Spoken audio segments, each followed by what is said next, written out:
Shalom, everyone. This is Shamir again with another little lecture. Um, nice to be back and to have you joining me.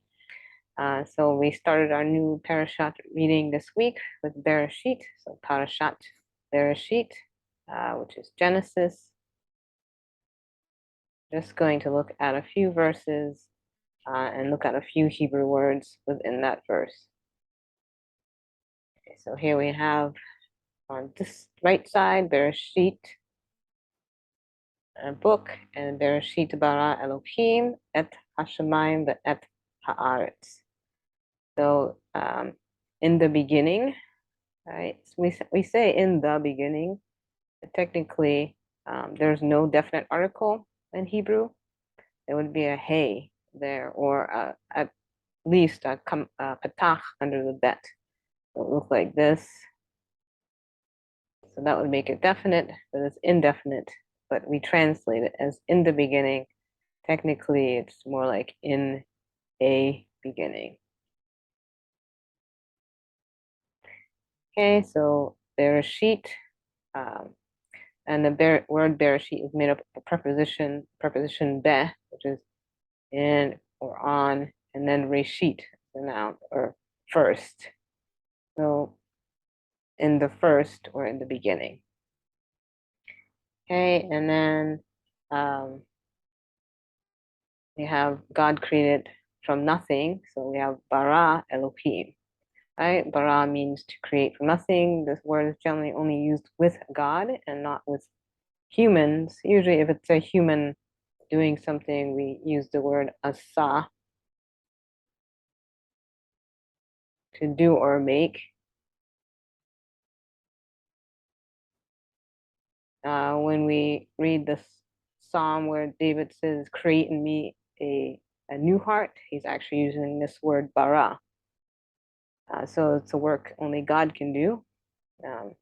And then we see a word play, because in the word Bereshit, we actually have the word bara, bet resh aleph, and then bet resh aleph. So this is what we call a word play. So this is one of the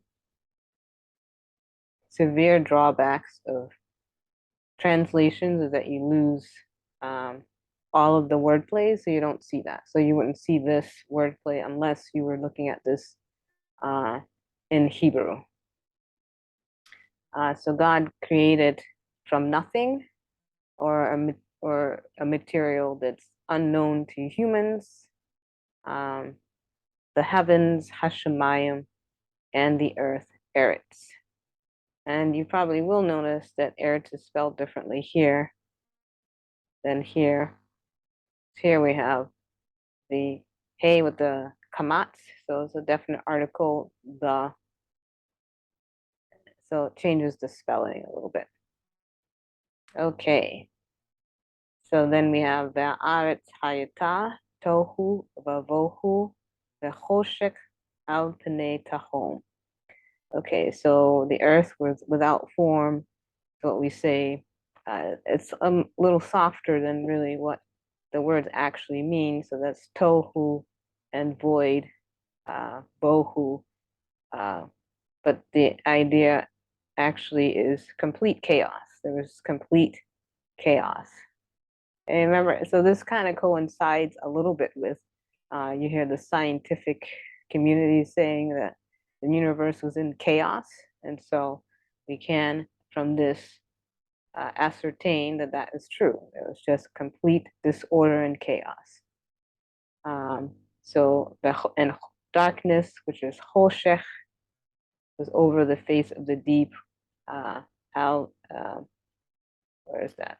Al Panei Tahom. Okay, and then Veruach Elohi Merachefet Al Panei Hamayim. And the spirit of God, Ruach Elohim, was brooding, Merachefet,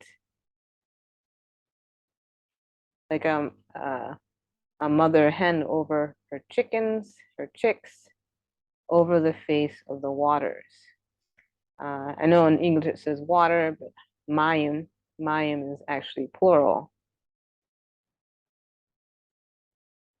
All right, so this is Genesis 1, 1 through 5.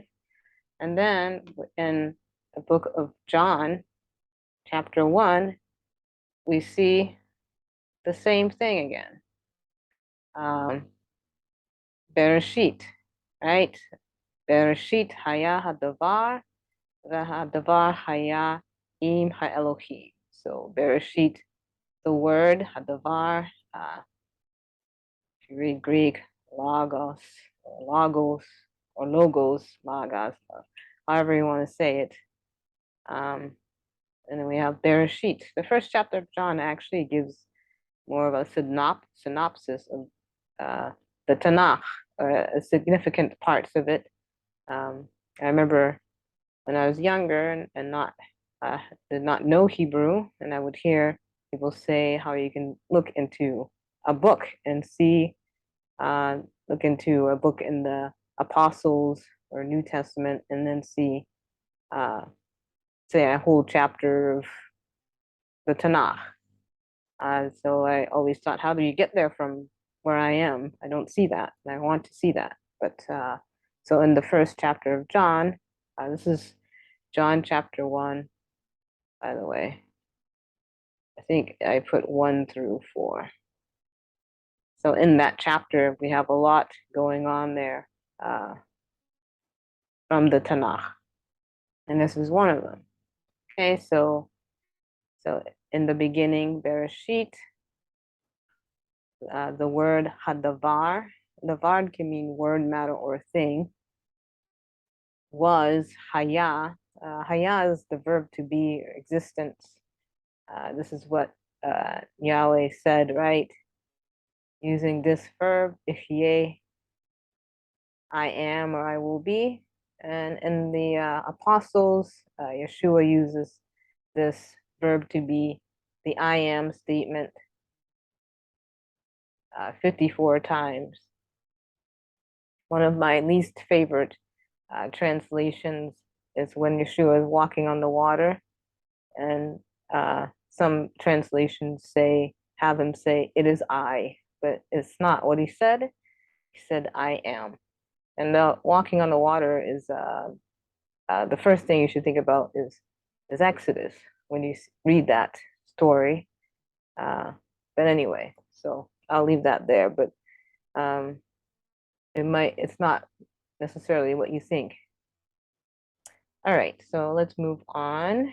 V'hadavar haya im ha'elohim.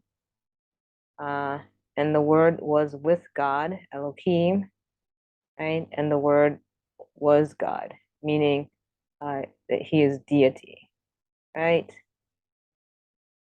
Hu haya bereshit, so im ha'elohim. So here we have Bereshit again. I see it twice in this verse. He was in the beginning, Bereshit, with God. And Hakol Nifya Al Yadav.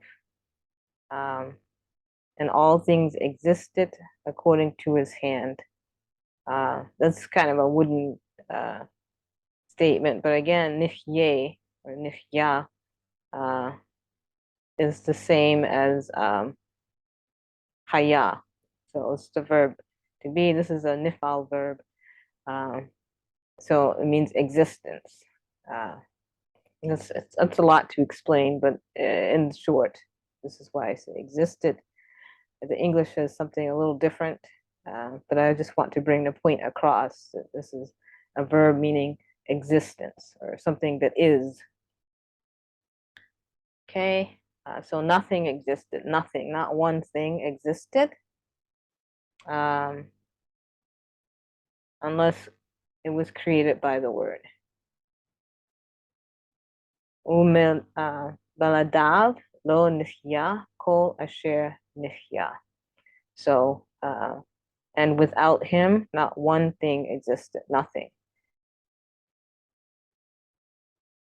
What existed without the word and without God's creative power was tohu vavohu v'choshech. Okay, and then so we just to sum up in Bereshit, we see the negatives, right? Let's go back for a minute. So in the beginning, here we have tohu, bohu, and choshech, darkness, chaos and darkness. And then what began to bring life or to bring order to this chaos? The step one was the Spirit of God, Ruach Elohim, brooding over the face of the water. So this is one positive. And then later we read about Or, right? Or is light coming in. So just want to bring that little point home. And that's it. Shabbat Shalom, everybody. And until next time, see you soon. Lehitraot. Bye.